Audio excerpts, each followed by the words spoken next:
नमस्कार साथियों, आज हम राजस्थान जीके से संबंधित 20 महत्वपूर्ण प्रश्नों के बारे में चर्चा करने वाले हैं। तो पहला क्वेश्चन है, कालीबंगा सभ्यता का नाम कालीबंगा क्यों पड़ा? तो कालीबंगा सभ्यता का नाम यहाँ पर काली चूड़ियाँ मिलने के कारण कालीबंगा नाम पड़ा। ऑप्शन ब सही हो जाएगा। यहाँ कालीबंगा क्योंकि पंजाबी भाषा में बंगा का अर्थ चूड़ी होता है। यहाँ खुदाई के दौरान काली चूड़ियाँ मिली, इसलिए इसका नाम, इस सभ्यता का नाम कालीबंगा पड़ गया। अगला प्रश्न है, किस सभ्यता को भारत की ताम्र सभ्यताओं की जननी के नाम से जाना जाता है? तो ताम्र सभ्यताओं की जननी के नाम से जाना जाता है गणेशपुर सभ्यता। ये नीम का थाना सीकर में स्थित है। राजस्थान का या मेवाड़ का भीष्म पितामह के नाम से किसे जाना जाता है? तो भीष्म पितामह के नाम से चुंडा को जाना जाता है। चुंडा को जाना जाता है। ये राणा लाखा का पुत्र था। इसे मेवाड़ का भीष्म पितामह कहते हैं। अगला क्वेश्चन है, मेवाड़ के किस शासक ने 1517 में खातौली के युद्ध में दिल्ली के सुल्तान इब्राहिम लोदी को परास्त किया था? तो दिल्ली के सुल्तान इब्राहिम लोदी को राणा सांगा ने हराया था।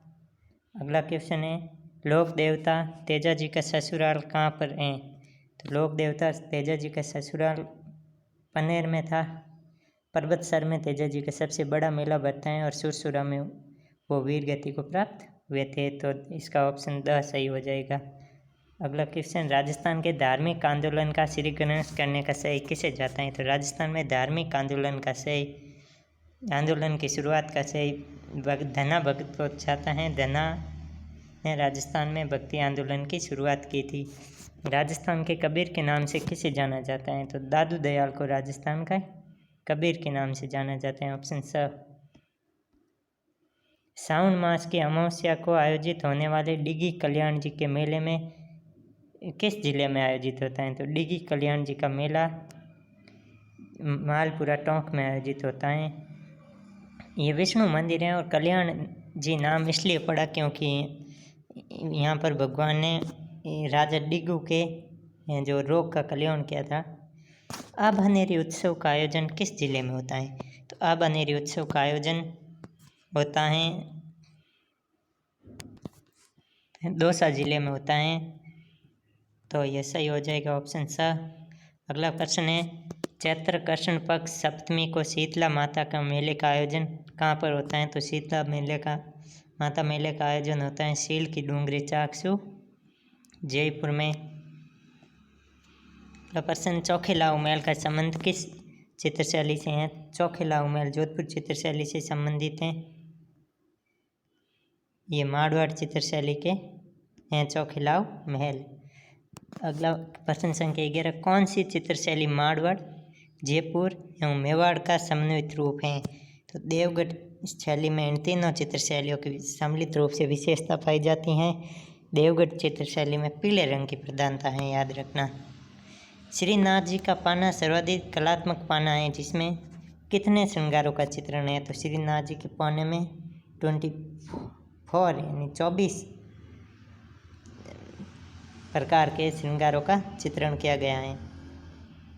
चित्तौड़गढ़ के दुर्ग में कितने साके हुए? तो चित्तौड़गढ़ के दुर्ग में हुए थे 3 साके। ऑप्शन ब सही हो जाएगा। अगला प्रश्न संख्या 16, जगत शिरोमणि मंदिर कहाँ पर स्थित है? तो जगत शिरोमणि मंदिर आमेर में स्थित है। आमेर जयपुर में जगत शिरोमणि मंदिर है।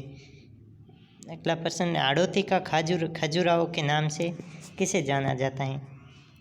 तो हाड़ौती का खजुराहो के नाम से भंड देवरा को जाना जाता है। इसे राजस्थान का मिनी खजुराहो भी कहते हैं। सास बहू का मंदिर कहाँ पर स्थित है? तो सास बहू का मंदिर नागदा जो उदयपुर में स्थित है। इसका निर्माण गोयल शासक श्रीधर ने करवाया था। ये वास्तव में एक विष्णु मंदिर है और इसका नाम सहस्त्र बहु मंदिर है। धीरे धीरे कालांतर में इसका नाम सास बहू का मंदिर हो गया। सही नाम सहस्त्र बहु का मंदिर है।